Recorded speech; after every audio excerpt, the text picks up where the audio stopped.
అసెంబ్లీలో మరో ముఖ్యమైన విషయం సూచనలు ఇవ్వండి అని ప్రభుత్వం అడుగుతుంది. నేను రాజకీయంగా మాట్లాడలేదు, సూచనే ఇస్తున్నా. తీసుకుంటే మీ విజ్ఞత, తీసుకోకపోతే కూడా అది మీ ఇష్టం. అధ్యక్ష, ఈరోజు రాష్ట్ర ప్రభుత్వము ఐఏఎస్ ఐపీఎస్ల విషయంలో ప్రతి 6 నెలలకు 3 నెలలకు ట్రాన్స్ఫర్లు చేస్తూ ఉన్నారు. ఇప్పటి వరకు దాదాపు 10 సార్లు ట్రాన్స్ఫర్లు చేశారు. హెచ్ఓడి అంటే head of department, average HOD time ఈ గవర్నమెంట్లో 6 to 8 months. 6 నెలలకు ఒక హెచ్ఓడిని ట్రాన్స్ఫర్ చేస్తే ఆ శాఖ మీద పట్టొచ్చి, శాఖ మీద అవగాహన కలిగి, ఢిల్లీలో జాయింట్ సెక్రటరీలతో పరిచయాలు పెంచుకొని, సెంట్రల్లీ స్పాన్సర్డ్ స్కీమ్స్ ను ఎప్పటికప్పుడు యూసీలు పంపి కేంద్రం నుంచి డబ్బులు తేవాలంటే నువ్వు 6 నెలలకు ఒక సెక్రటరీని ట్రాన్స్ఫర్ చేస్తే ఎట్లా పనిచేస్తారు? నేనేదో నోటి మాటతో చెప్పట్లేదు అధ్యక్ష. మీరు విద్యుత్ శాఖలో 5 అధికారులు మారారు అధ్యక్ష. దాంతో చాలా తీవ్రమైన ప్రభావం చూపింది. సింగరేణి సీఎండీలు 4 అయ్యారు. జిహెచ్ఎంసీ కమిషనర్లు 4 మారారు. ఐఎన్పిఆర్ లో 4 మారారు. పాఠశాల విద్యాశాఖ కమిషనర్లు 4 మారారు. ఆరోగ్యశ్రీలో 8 మంది సీఈఓలు మారినారు. మనం పిఎం స్కీమ్ లో చేరినాము. ఆరోగ్యశ్రీ సీఈఓ ఎప్పటికప్పుడు అప్లోడ్ చేసి ఢిల్లీలో జాయింట్ సెక్రటరీతో పరిచయం పెంచుకుంటే ఢిల్లీ నుంచి రావాల్సిన నిధులు వస్తాయి. మీరు ఉన్న 2 ఏళ్ల 4 నెలల్లో 8 మంది సీఈఓలను మారిస్తే ఆరోగ్యశ్రీ అర్థమయ్యే వరకే వాడిని కుర్చీలకి వెళ్ళి తీసేవట్టిది. ఎట్లా పరిపాలన ముందుకు సాగుతుంది? దయచేసి మీరు ఆలోచించండి. మున్సిపల్ శాఖలో 5, ఐటీలో 3. ఇవాళ ఐటీలో చీఫ్ సెక్రటరీనే పెట్టిండ్రు. ఆయన 3 నెలల్లో ఎక్స్టెన్షన్ మీద ఉన్నాడు. ఆ శాఖ అర్థమయ్యే వరకే మళ్ళీ కొత్త సెక్రటరీ వస్తాడు.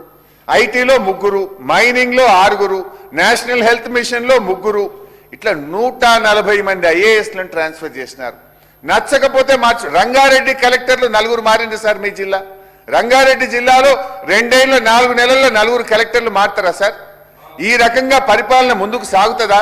ఇది రాష్ట్రంలో మరి ప్రజలు ఇప్పుడు ఒక జిల్లా కలెక్టర్కు జిల్లా మీద అవగాహన పెరిగి జిల్లాలో ఉండే ఉద్యోగుల మీద పట్టు వచ్చే వరకే 6 నెలలు ఏడాది అవుతుంది. మీరు 6 నెలలకు ఒక్కరిని తీసేస్తే ఆ జిల్లా పరిపాలన ఎట్లా జరుగుతుందో, ఇది రాష్ట్రానికి ఏ రకంగా మేలు జరుగుతుందో కూడా ప్రభుత్వం ఆలోచించాలని చెప్పి కూడా నేను కోరుతా ఉన్నా అధ్యక్ష. అంటే నచ్చితే పోస్టింగ్లు, నచ్చకపోతే బదిలీలు అనే పద్ధతి వల్ల యంగ్ ఆఫీసర్స్ యొక్క ఆత్మస్థైర్యం దెబ్బతింటది. ఐఏఎస్ ఐపీఎస్లు వాళ్ళు కూడా బాగా పనిచేయాలనే ఉంటుంది. ఈ రకంగా మార్చడం వల్ల వాళ్ళ ఆత్మస్థైర్యం దెబ్బతిని రాష్ట్రానికి నష్టం జరుగుతుంది. ఇప్పటికైనా రివ్యూ చేయండి. కేంద్రంతో సత్సంబంధాలు నెలకొల్పుకొని మరి కేంద్రం నుంచి రావాల్సిన నిధులు రావాలన్నా, పరిచయాలు పెరగాలన్నా కనీసం 3 ఏళ్ళు 2.5 ఏళ్ళు ఒక అధికారి ఒక పోస్ట్ లో ఉంటే రాష్ట్రానికి మేలు జరుగుతుంది అనేటువంటిది నేను మీ ప్రభుత్వం దృష్టికి తెస్తా ఉన్నా అధ్యక్ష. అదేవిధంగా అధ్యక్ష, ఎక్స్టెన్షన్లు. గతంలో ఒక మంచి అధికారి ఉంటే మేము ఎక్స్టెన్షన్లు ఇచ్చేవాళ్ళం. ఇవాళ మీరు ఎంతమందికి ఇస్తున్నారు? ఒక 1/2 డజన్ మంది ఐపీఎస్లు ఇవాళ ఎక్స్టెన్షన్ మీద పనిచేస్తున్నారు. 1/2 డజన్ మంది ఐఏఎస్లు ఎక్స్టెన్షన్ల మీద పనిచేస్తున్నారు. 10ల సంఖ్యలో ఇంజనీర్లు ఎక్స్టెన్షన్ల మీద పనిచేస్తున్నారు. ప్రతిపక్షంలో ఉంటే ఒక మాట, అధికారంలో ఉంటే ఒక తీరనే విధంగా మీ వ్యవహారం జరుగుతూ ఉంది. దాన్ని కూడా దృష్టిలో పెట్టుకోండి. అదేవిధంగా ఫర్ ఎగ్జాంపుల్ ఇంకా బాగా అర్థం కావాలంటే మీ జిల్లాది ఒక ఎగ్జాంపుల్ చెప్తా అధ్యక్ష. మీ జిల్లా కలెక్టర్ ప్రతీక్ జైన్ అని ఉండేవారు. అక్కడ లగచర్ల ల్యాండ్ ఎక్విజిషన్ జరిగింది.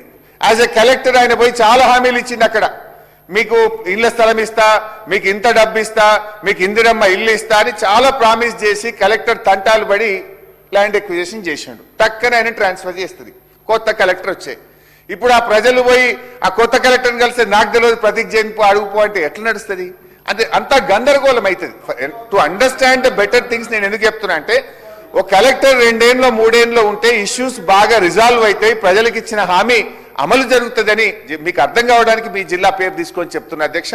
అట్లా చాలా జిల్లాల్లో చాలా విషయాలు ఉన్నాయి, కానీ సమయం లేదు కనుక నేను దాన్ని క్లుప్తంగా చెప్పే ప్రయత్నం చేస్తా ఉన్నా.